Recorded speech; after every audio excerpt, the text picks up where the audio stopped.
નમસ્તે વિદ્યાર્થી મિત્રો, પૂજા વિદ્યાલયમાં આપનું હાર્દિક સ્વાગત છે। આજે આપણે પાઠ નંબર 9 પૃથ્વીની આંતરિક રચના અને ભૂમિ સ્વરૂપોની ચર્ચા કરીશું। તો આપણી પૃથ્વી એવો ગ્રહ છે કે જેના પર વિકસિત જીવન જોવા મળે છે। એટલે ખાલી પૃથ્વી એવો ગ્રહ છે કે જેના ઉપર આપણને જીવન જોવા મળે છે। અન્ય અવકાશી પિંડોની જેમ પૃથ્વીનો આકાર પણ ગોળાકાર છે। એટલે અન્ય અવકાશી પિંડોની જેમ આપણે પૃથ્વીનો આકાર ગોળાકાર છે, ગોળ આકારની પૃથ્વી છે। તેમાં અંદર અને બહાર સતત પરિવર્તન થતું રહે છે। શું આપણે એવું વિચાર્યું છે કે પૃથ્વીના આંતરિક ભાગમાં શું હશે? પૃથ્વી કેવા પદાર્થોની બનેલી છે? એટલે આપણને કોઈ દિવસ એવો વિચાર આવ્યો છે કે પૃથ્વીના અંદરના ભાગમાં શું હશે? પૃથ્વીના અંદરના ભાગમાં પૃથ્વી કેવા પદાર્થોની બનેલી છે? આવા પ્રશ્નો આપણને થતા હશે। તો આપણે આજે પૃથ્વીનો આંતરિક ભાગ કે ભૂગર્ભ એના વિશે ચર્ચા કરીશું।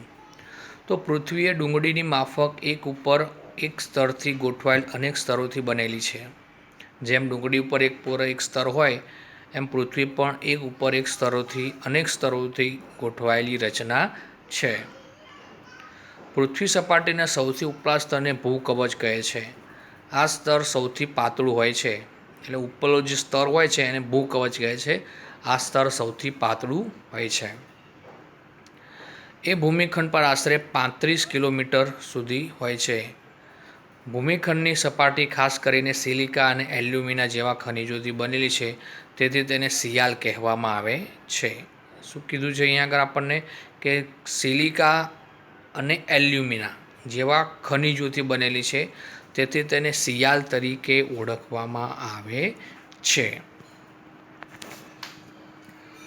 હવે મહાસાગરનું કવચ મુખ્યત્વે સિલિકા અને મેગ્નેશિયમનું બનેલું છે, તેથી સીમા કહેવામાં આવે છે। અને જે મહાસાગરનું કવચ છે એ સિલિકા અને મેગ્નેશિયમ બે પદાર્થોથી બનેલું છે, તેથી આને સી એટલે સિલિકા અને મા એટલે મેગ્નેશિયમ તરીકે ઓળખવામાં આવે છે।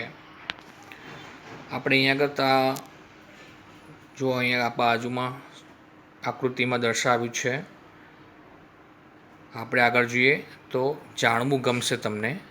પૃથ્વીના કદનો માત્ર 0.5% ભાગ ઘન પોપડો છે। એટલે પૃથ્વીનો જેટલો વિસ્તાર છે એનો 0.65% ભાગ ઘન પોપડો છે। પોપડો એટલે જમીન, 16% મેન્ટલ અને 83% ભાગ ભૂગર્ભ છે। પૃથ્વીની ત્રિજ્યા 6371 કિલોમીટર સુધી ફેલાયેલી છે। આ કવચની બરાબર નીચે મેન્ટલ હોય છે, જે આશરે 2900 કિલોમીટરની ઊંડાઈ સુધી ફેલાયેલું હોય છે। કેટલા શું હોય છે નીચે? આ કવચની નીચે મેન્ટલ, જો અહીંયા આપણે આકૃતિમાં જોઈ શકીએ છીએ, પીળા કલરનો જે ભાગ છે એ પોપડાની નીચે શું હોય છે? પૃથ્વીના પોપડાની નીચે મેન્ટલ। પૃથ્વીનું સૌથી આંતરિક સ્તર ભૂગર્ભ છે।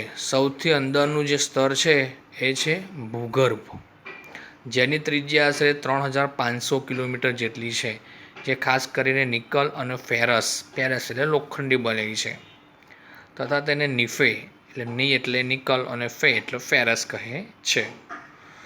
કેન્દ્રીય ભૂગર્ભમાં તાપમાન, દબાણ અને પદાર્થોની ઘનતા ખૂબ જ વધુ હોય છે।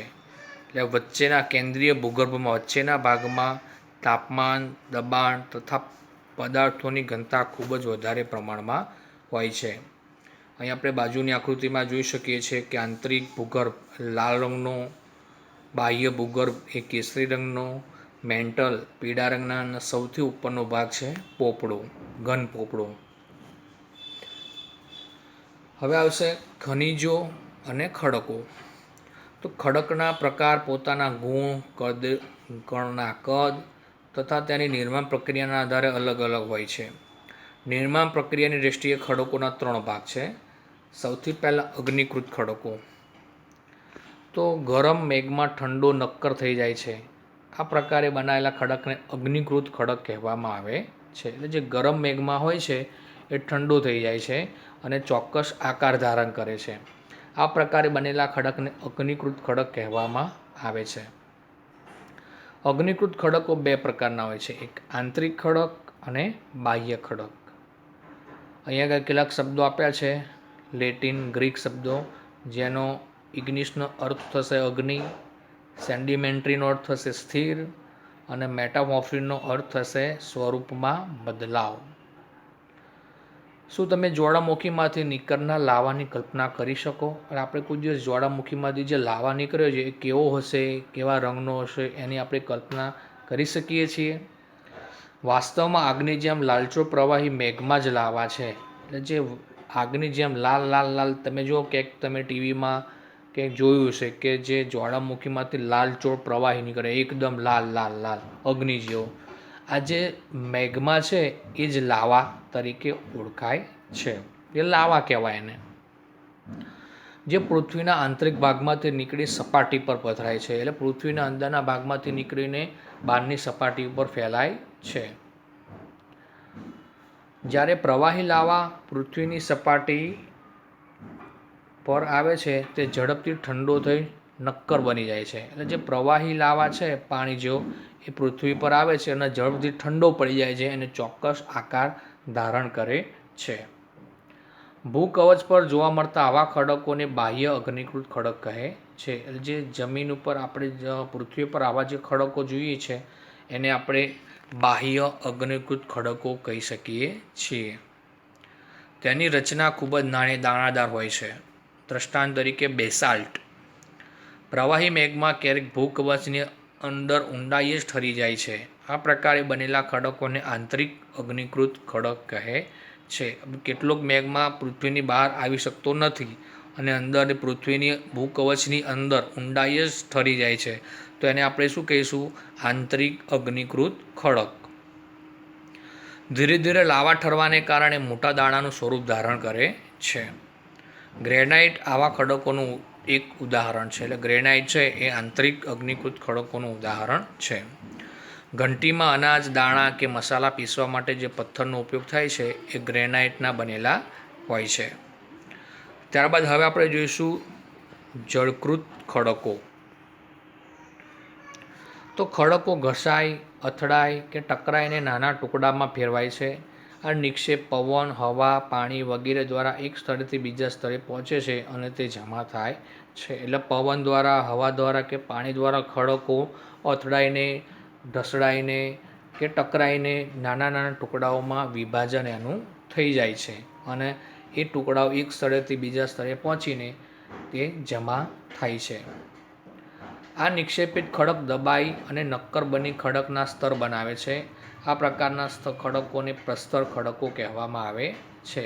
આ જે ખડકો જે છે એ ચોક્કસ પ્રકારનો સ્તર બનાવે છે, જેને આપણે પ્રસ્તર ખડક તરીકે ઓળખીએ છીએ. દ્રષ્ટાંત તરીકે રેતીયો પથ્થર એ રેતના કણોથી બને છે. આ ખડકોમાં વનસ્પતિ, પ્રાણી, અન્ય સૂક્ષ્મ જીવાણુ જે ક્યારેય આ ખડકોમાં જોવા મળે છે, જે જીવાશ્મી પણ બને છે. ત્યાર પછી હવે આપણે જોઈશું રૂપાંતરિત ખડકો. તો અગ્નિકૃત અને જળકૃત ખડકો ઊંચા તાપમાને અને અતિશય દબાણને કારણે રૂપાંતરિત ખડકોમાં ફેરવાઈ જાય છે. એટલે જે અગ્નિકૃત ખડકો છે એ ઊંચા તાપમાને અતિશય દબાણને કારણે રૂપાંતરિત ખડકોમાં ફેરવાઈ જાય છે. તેવા ખડકોને રૂપાંતરિત ખડકો કહે છે.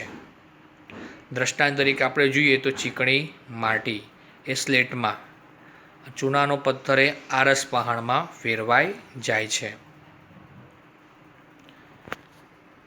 હવે આપણને એક શબ્દ અહીંયા આગળ આપ્યો છે જીવાશ્મી. તો જીવાશ્મી એટલે શું થાય? તો ખડકોના સ્તરોના દબાયેલા મૃત વનસ્પતિ તથા જીવજંતુઓના અવશેષોને જીવાશ્મી કહે છે. અહીંયા આગળ આપણને જ્વાળામુખી અને ખડક ચક્રની આકૃતિ આપી છે. જ્વાળામુખી આપણે જોઈએ તો જો બાજુની આકૃતિમાં આપણે જોઈ શકીએ છીએ કે પૃથ્વીનો પોપડો જે નીચેનો ભાગ છે તે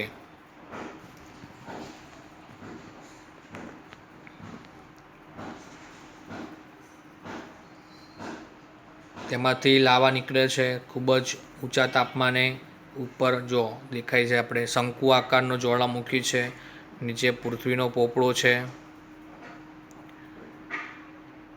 ઉપર જ્વાળાઓ ફેલાય છે અને ચોક્કસ નીચે આવીને ચોક્કસ આકાર ધારણ કરે છે. ત્યારબાદ બાજુમાં ખડક ચક્રની પણ આપણને આકૃતિ આપેલી છે. તેમાં પણ અલગ અલગ ખડક ચક્ર કઈ રીતે નિર્માણ પામે છે એ આપણે અહીંયા આગળ જોઈ શકીએ છીએ.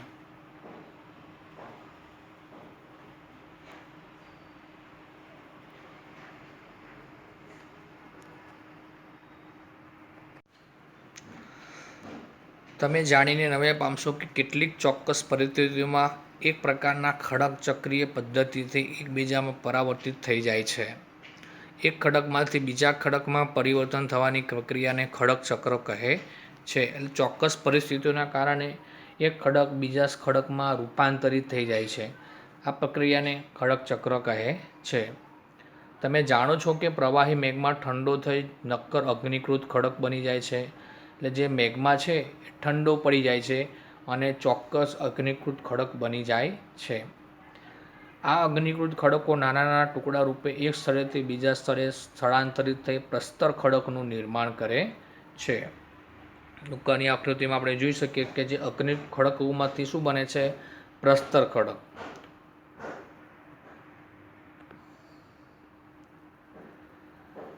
તાપમાન અને દબાણને કારણે આ અગ્નિકૃત અને પ્રસ્તર ખડક રૂપાંતરિત ખડકમાં બદલાઈ જાય છે. હવે અતિશય ગરમી અને દબાણને કારણે આ જે રૂપાંતરિત ખડકો જે પ્રસ્તર ખડકો છે એ ફરી પાછા રૂપાંતરિત ખડકોમાં ફેરવાઈ જાય છે. અતિશય તાપમાન અને દબાણને કારણે ખડક પુનઃપ્રવાહ પીગળીને પાછો મેઘમાં બની જાય છે. રૂપાંતરિત ખડકમાંથી પાછો તાપમાન અને દબાણ થવાને કારણે એ જે ખડક છે એ પીગળી જાય છે અને ફરી પાછો મેઘમાં બની જાય છે. આ પ્રવાહી મેઘમાં ફરી પાછો ઠંડો બની અગ્નિકૃત ખડકોમાં ફેરવાઈ જાય છે. એટલે એકની પ્રક્રિયા વારાફરતી થયા કરે છે. ખડકો આપણા માટે ખૂબ જ ઉપયોગી છે. નક્કર ખડકોનો ઉપયોગ સડક, મકાન અને ઇમારતો બનાવવા માટે કરવામાં આવે છે. ખડક વિવિધ ખનિજોમાંથી બને છે. ખનિજ કુદરતી રીતે જોવા મળતો પદાર્થ છે. એટલે ખનિજ એ કુદરત દ્વારા આપણને પ્રાપ્ત થતો પદાર્થ છે, જેમાં નિશ્ચિત ભૌતિક ગુણધર્મો અને નિશ્ચિત રાસાયણિક મિશ્રણ હોય છે. એટલે ખનિજમાં આપણે જોઈએ તો એના ગુણધર્મો અલગ અલગ હોય છે અને એ મિશ્રણનો બનેલો હોય છે.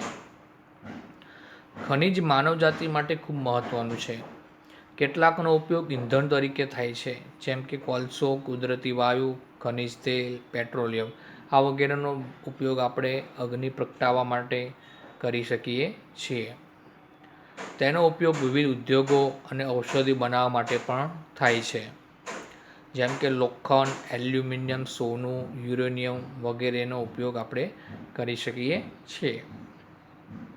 ત્યારબાદ હવે જોઈશું ભૂમિ સ્વરૂપોનું નિર્માણ. તો ભૂમિ સ્વરૂપો કઈ રીતે બને છે? તો મૃદાવરણ અનેક ભૂતગતિમાં વિભાજિત છે, જેને મૃદાવરણીય પ્લેટ કહે છે. ભૂતગતિ એટલે પ્લેટ. તમે એ જાણીને નવાઈ પામશો કે પ્લેટો અલગ અલગ દિશામાં ફરતી રહે છે. એટલે કે વર્ષે ફક્ત થોડા સેન્ટીમીટર પૃથ્વીમાં પીગળેલ મેગ્મામાં થતી ગતિના કારણે આમ બને છે. એટલે જે પ્લેટો છે એ અલગ અલગ દિશામાં ફરતી રહે છે. શા કારણે? તો પૃથ્વીમાં પીગળેલ જે મેગ્મા છે એની ગતિના કારણે, એના હલનચલનને કારણે આ અલગ અલગ દિશામાં ફરતી રહે છે.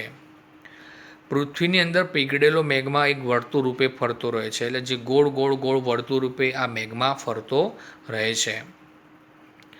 પ્લેટની ગતિને કારણે પૃથ્વી સપાટી પર પરિવર્તન થાય. પ્લેટ ફરે છે અંદર પૃથ્વીના અંદરના ભાગમાં, એટલે નીચેના ભાગમાં, એટલે એના કારણે પૃથ્વી સપાટી પર અવારનવાર પરિવર્તન થાય છે.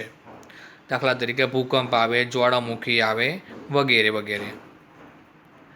પૃથ્વીની ગતિઓને એ બળોના આધારે વિભાજિત કરવામાં આવે છે, જેના કારણે આ ગતિઓ પેદા થાય છે. તે બળ પૃથ્વીની આંતરિક ભાગમાં નિર્માણ પામે છે, જેને આંતરિક બળ, અને જે બળ પૃથ્વી સપાટી પર ઉત્પન્ન થાય તેને બાહ્ય બળ કહે છે. એટલે પૃથ્વી સપાટીના અંદરના ભાગમાં જે બળ પેદા થાય છે એને આપણે આંતરિક બળ કહીશું, અને બહારના ભાગમાં જે બળ ઉત્પન્ન થાય છે એને આપણે બાહ્ય બળ કહીશું. આંતરિક બળ ક્યારેક આકસ્મિક ગતિ પેદા કરે છે તો વળી ક્યારેક ધીમી ગતિ. એટલે આંતરિક બળ જે છે એ આકસ્મિક ગતિ પેદા કરે તો વળી ક્યારેક ધીમી ગતિ પેદા કરે છે. ભૂકંપ અને જ્વાળામુખી જેવી આકસ્મિક ગતિને કારણે પૃથ્વી સપાટી પર પરિવર્તન થાય છે. શેના કારણે?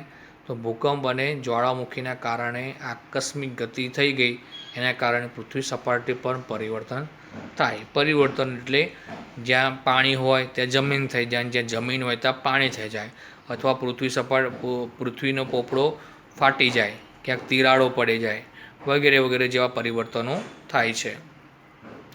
ભૂકવચ પર ખુલ્લું એક એવું છિદ્ર હોય છે જેમાંથી પીગળેલો પદાર્થ અચાનક નીકળે છે, તેને જ્વાળામુખી કહેવામાં આવે છે. ભૂકંપ વિશે આપણે જોયું કે પૃથ્વી હાલનડોલન થઈ જાય, પૃથ્વી પર ધ્રુજારી ઉત્પન્ન થાય, અને જ્વાળામુખીમાં કેવું થાય કે જે પૃથ્વીની અંદર જે પીગળેલો લાવા છે એ અચાનક બહાર નીકળે છે, તેને આપણે જ્વાળામુખી કહે છે.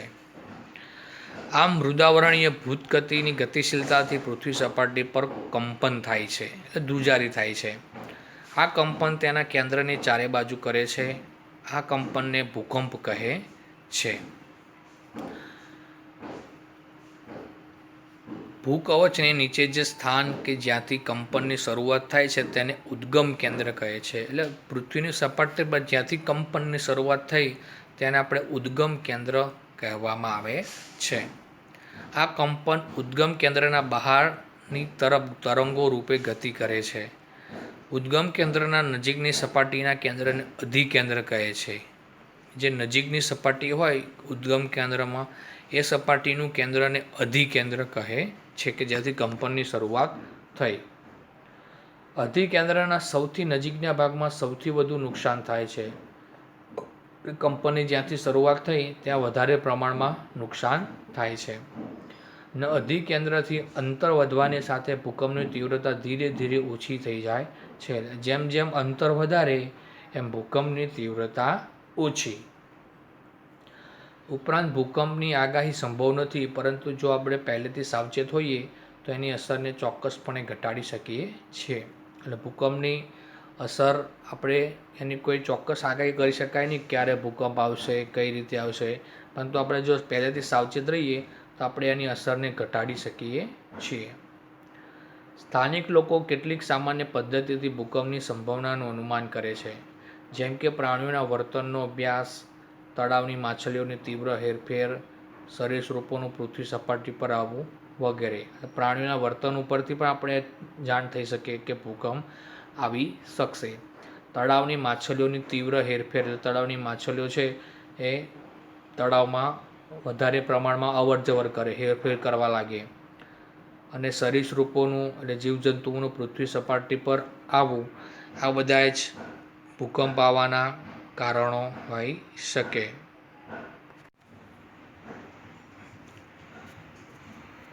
ત્યારબાદ આપણે જોઈશું મુખ્ય ભૂમિ સ્વરૂપો. તો ઘસારણ એ ધોવાણ, પરિવહન અને નિક્ષેપણ જેવી પ્રક્રિયા દ્વારા ભૂમિ સપાટી પર સતત બદલાતી રહે છે. ઘસારણ જે છે એ ધોવાણ છે, પરિવહન એટલે અવરજવર, અને નિક્ષેપણને કારણે પૃથ્વી સપાટી સતત બદલાતી રહે છે. પૃથ્વીની સપાટી પર ખડકોના તૂટવાથી ઘસારણની ક્રિયા થાય છે. એટલે જે ખડકો હોય છે એ તૂટે છે, જેના કારણે ઘસારણ એટલે ધોવાણની પ્રક્રિયા થાય છે.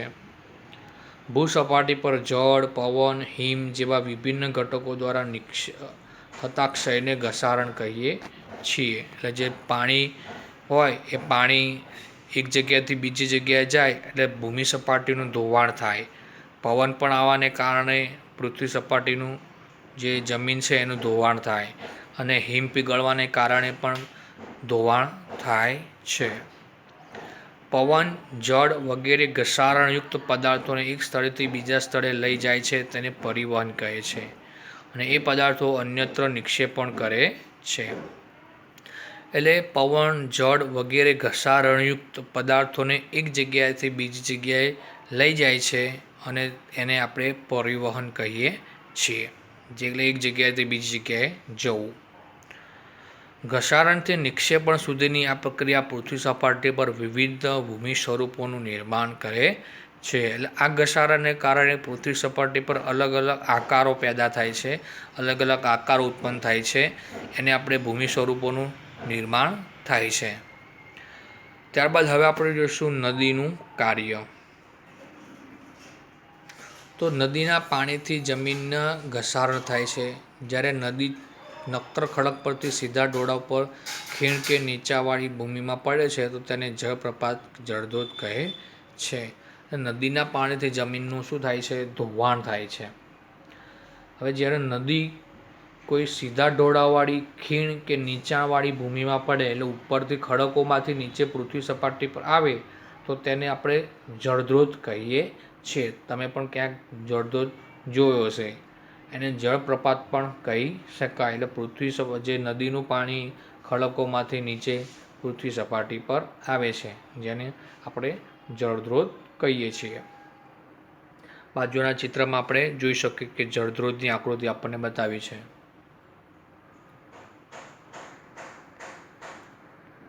જ્યારે નદી મેદાની ક્ષેત્રમાં પ્રવેશ કરે તો તે વળાંકવાળા માર્ગ ઉપર વહેવા લાગે છે। અને જ્યારે નદી એ મેદાનોમાં પ્રવેશ કરે ત્યારે એ વળાંકવાળા માર્ગ ઉપર વહેવા લાગે। એટલે કોઈ સીધા માર્ગ ઉપર નદી કોઈ દિવસ વહેતી છે નહીં, એનો માર્ગ કેવો હોય છે? વળાંકવાળો। નદીના આ મોટા વળાંકોને સર્પાકાર વહન માર્ગ કહે છે। એટલે જે વળાંકોને આપણે શું કહીશું? સર્પાકાર વહન માર્ગ। ત્યારબાદ સર્પાકાર વહન માર્ગના કિનારા પર સતત ઘસારણ અને નિક્ષેપણ શરૂ થઈ જાય છે। એટલે જે વળાંકવાળો જે ભાગ છે ત્યાં આગળ શું થવા માંડે છે? સતત ઘસારણ અને નિક્ષેપણ શરૂ થઈ જાય છે, કારણ કે પાણીની સતત અવર જવરના કારણે જે કિનારાનો ભાગ છે એ ધોવાવા લાગે છે, એટલે એનું ધોવાણ થઈ જાય છે। સર્પાકાર વળાંકો સમય જતાં ખૂબ જ નજીક આવી જતાં લગભગ ઘોડાની નાળ આકાર કે વર્તુળાકાર ધારણ કરે છે। જો આ બાજુની આકૃતિમાં આપણે જોઈ શકીએ છીએ કે જે સર્પાકાર જે છે તેમાં ધોવાણ વધારે થાય છે, જેથી એનો આકાર કેવો થઈ જાય છે? ઘોડાની નાળ આકાર। એનો વળાંક ઘોડાની નાળ આકાર જેવો થઈ જાય છે। આપણે બાજુની આકૃતિમાં જોઈ શકીએ છીએ 1, 2 અને 3 નંબરની આકૃતિ।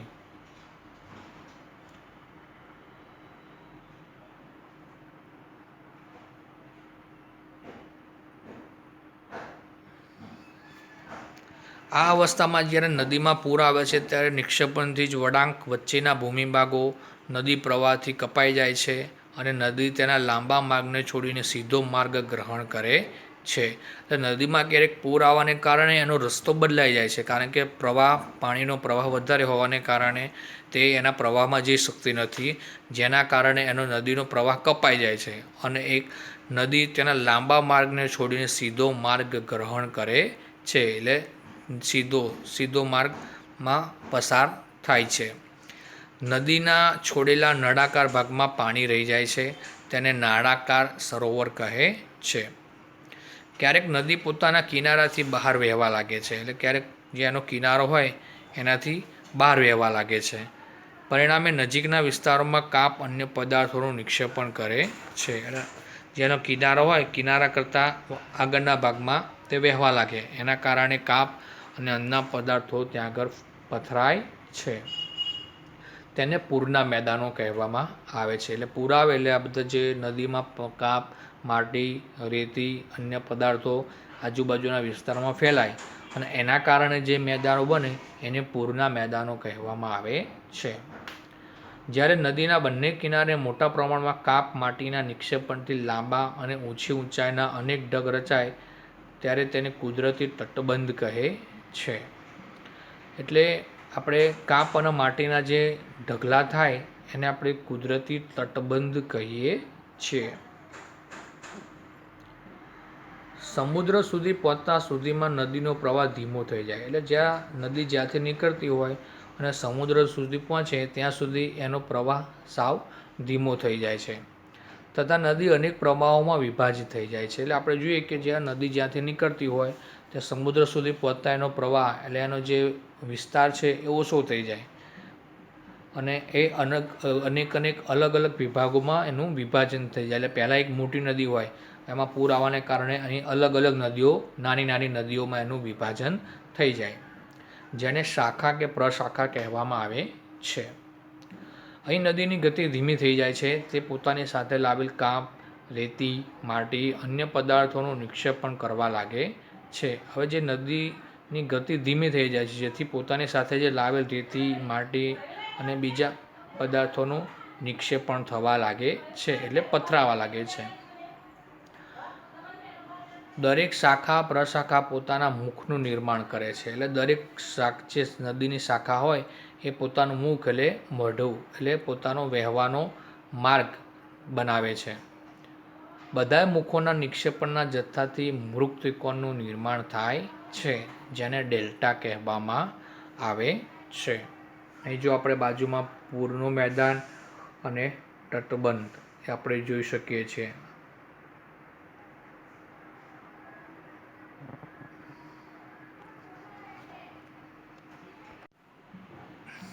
સમુદ્ર મોજાનું કાર્ય. તો સમુદ્ર મોજાના ઘસારણ અને નિક્ષેપણ કિનારાના ભૂમિ સ્વરૂપો બનાવે છે.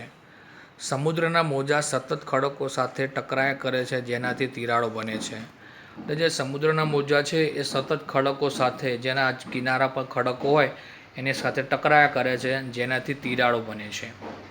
સમયાંતરે મોટી અને પહોળી બની જાય છે. એટલે જે તિરાડો છે એ મોટી અને પહોળી થતી જાય છે. તેને સમુદ્રી ગુફા કહેવામાં આવે છે. આપણે ટીવીમાં પણ ક્યારેક જોઈ શકીએ છીએ કે કિનારા પર મોટી મોટી ગુફાઓ હોય. તો શેના કારણે બની છે? તો મોજા સાથે સતત ટકરાવાના કારણે. આ ગુફાઓના મોટા થતા જવાથી માત્ર છત જ રહે છે, જેનાથી તટીય કમાન બને છે. સતત ઘસારણ છતને પણ તોડી નાખે છે, ફક્ત દિવાલો રહે છે. સતત ઘસારણ કરવાને કારણે જ્યાંની છત હોય એ પણ તૂટી જાય છે, માત્ર દિવાલો જ રહે છે. દિવાલ જેવા આ ભૂમિ સ્વરૂપને સ્ટેક કહે છે. જે ખાલી દિવાલ જેવો ભાગ રહ્યો એને આપણે સ્ટેક કહીશું. સમુદ્ર જળની ઉપર લગભગ ઊર્ધ્વ થયેલ ઊંચા ખડકાળ કિનારાઓને સમુદ્ર કમાન કહે છે. સમુદ્રી મોજાઓ કિનારા પર નિક્ષેપણ જમા કરી સમુદ્ર પુલીનું નિર્માણ કરે છે. ત્યારબાદ હવે આપણે જોઈશું હિમનદીનું કાર્ય. તો હિમનદી હિમાચ્છાદિત પર્વતીય ક્ષેત્રોમાં બરફની નદીઓ બને છે. હિમનદી હિમાચ્છાદિત પર્વતના ઊંચા વિસ્તારોમાં બરફની નદીઓ બને છે. હિમનદીઓ નીચેના નક્કર ખડકોથી ગોળાર્ધમાં માટી અને પથ્થરનું ઘસારણ કરી વિશિષ્ટ ગોળાર્ધમી ભૂદૃશ્યનું નિર્માણ કરે છે. એટલે જે નદીઓ હિમનદીઓ છે એ પીગળવાને કારણે ઉપરથી જે પથ્થર, માટી, ખડકો આ બધું ધસડાઈને નીચે આવે છે અને ચોક્કસ ભૂદૃશ્ય એટલે આકારનું નિર્માણ કરે. કારણ કે પાણી બધું ધસડાઈ નીચે આવે, એની સાથે માટી, કાપ, રેતી, બીજા અન્ય પદાર્થો હોય એ પદાર્થો નીચે આવીને ચોક્કસ આકાર ધારણ કરે છે. હિમનદી ઘસારણ દ્વારા યુ આકારની ખીણનું નિર્માણ કરે છે. ઘસારણ દ્વારા કેવા આકારની? યુ આકારની ખીણનું નિર્માણ કરે છે. હિમનદી પીગળવા પર્વતીય ક્ષેત્રોમાં આવેલા કોતરોમાં પાણી ભરાઈ સરોવરનું નિર્માણ થાય છે. હિમનદી પીગળતા પર્વતીય ક્ષેત્રોમાં આવેલા કોતરોમાં જે પીગળે હિમ એટલે પર્વતીય વિસ્તારના જે કોતરો હોય એમાં પાણી ભરાઈ જાય, જેથી સરોવરોનું નિર્માણ થાય છે. હિમનદી દ્વારા લાવવામાં આવેલ પદાર્થો જેવા કે નાના મોટા ખડકો, રેતી અને કાંકરા નિક્ષેપિત થતાં તેના પ્રવાહ વચ્ચે ટેકરીરૂપ ડ્રમ્બલિન ભૂમિ સ્વરૂપનું નિર્માણ થાય છે.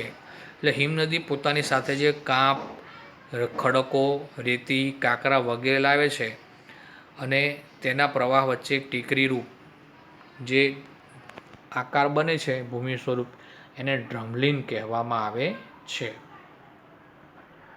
ત્યાર પછી હવે આવીશું પવનનું કાર્ય. તો રણમાં પવન એ ઘસારણ અને નિક્ષેપણનું મુખ્ય પરિબળ છે. એ પવન એ ઘસારણ રણનું ઘસારણ અને ધોવાણ એનું મુખ્ય પરિબળ હોય તો એ છે પવન. પવન ખડકોના ઉપરના ભાગની સરખામણીએ નીચેના ભાગને સરળતાથી ઘસે છે. એટલે પવન એ ઉપરના ખડકોને બહુ નુકસાન નહીં પહોંચાડતો, પણ નીચેનો જે ભાગ હોય ત્યાં સરળતાથી એનું નિક્ષેપણ કરે છે. આથી આવા ખડકોના આધારે સાંકડો અને માથાળું મોટું રહે છે. એટલે જે ખડકો હોય છે એનો જે નીચેનો ભાગ હોય એ સાંકડો અને ઉપરનો ભાગ છે એ મોટો હોય, કારણ કે પવન આવે તો પવન ક્યાં આવે, નીચેની સપાટી પર એનું જોર વધારે હોય, એથી નીચેનો ભાગ વધારે ધોવાય. રણમાં ભૂછત્ર આકારના ખડકો તમને જોવા મળશે, જેને સામાન્ય રીતે ભૂછત્ર ખડક કહેવામાં આવે છે. તો તમે ક્યારેક રણમાં જાઓ તો આ ભૂછત્ર આકારના ખડકો તમને વધારે પ્રમાણમાં જોવા મળે. તેવા ભૂમિ સ્વરૂપને ભૂછત્ર ખડક કહેવામાં આવે છે. પવન ગતિથી પોતાની સાથે રેતને એક સ્થળેથી બીજા સ્થળ પર પહોંચાડે છે. જ્યારે પવનની ગતિ અટકે છે ત્યારે તે રેતી જમીન પર પથરાઈને નાની ટેકરીઓ બને છે, તેને ડુવા કહેવામાં આવે છે. એટલે પવન પોતાની સાથે જે રેતી છે એ ઢસડી લે છે, એની સાથે લઈ લે છે, પરંતુ પવનની ગતિ અટકે છે ત્યારે આ જે રેતી છે એ જમીન ઉપર પથરાઈ જાય છે. પવન બંધ થાય ત્યારે રેતી પણ શું થઈ જાય, જમીન ઉપર પથરાઈ જાય. તેથી કેવો આકાર બને, ડુવા તેનો જે બને છે એને આપણે ડુવા કહીએ છીએ. એટલે ઢગલો, રેતીનો ઢગલો જેવો આકાર જે બને છે એને આપણે ડુવા કહીએ છીએ, રેતીનો ઢગલો. બાળખંડ પણ તેને કહી શકીએ. જ્યારે રાજસ્થાનના રણમાં આ પ્રકારના ડુવા જોવા મળે છે, તેને દૂર લઈ જાય છે. તમે રાજસ્થાનમાં જાઓ તો રાજસ્થાનના રણ પ્રદેશમાં આ પ્રકારના રેતીના ડુવા તમને ઢગલા જોવા મળશે. બાજુની આકૃતિમાં આપણે જોઈ શકીએ છીએ કે રેતીના ડુવા, ઢગલા. તો ત્યાં જ્યારે આ માટીના કણ વિશાળ વિસ્તારમાં નિક્ષેપિત થઈ જાય છે તો તેને લોયસ કહે છે. આવા જે માટીના જે હોય કણ એ વિશાળ વિસ્તારમાં ફેલાઈ જાય છે અને જે આકાર જે બને છે તેને આપણે લોયસ કહીએ છીએ. ચીનમાં મોટા લોયસ નિક્ષેપ જોવા મળે છે. એટલે ચીનમાં તમે જુઓ તો આ પ્રકારના મોટા લોયસ તમને જોવા મળશે.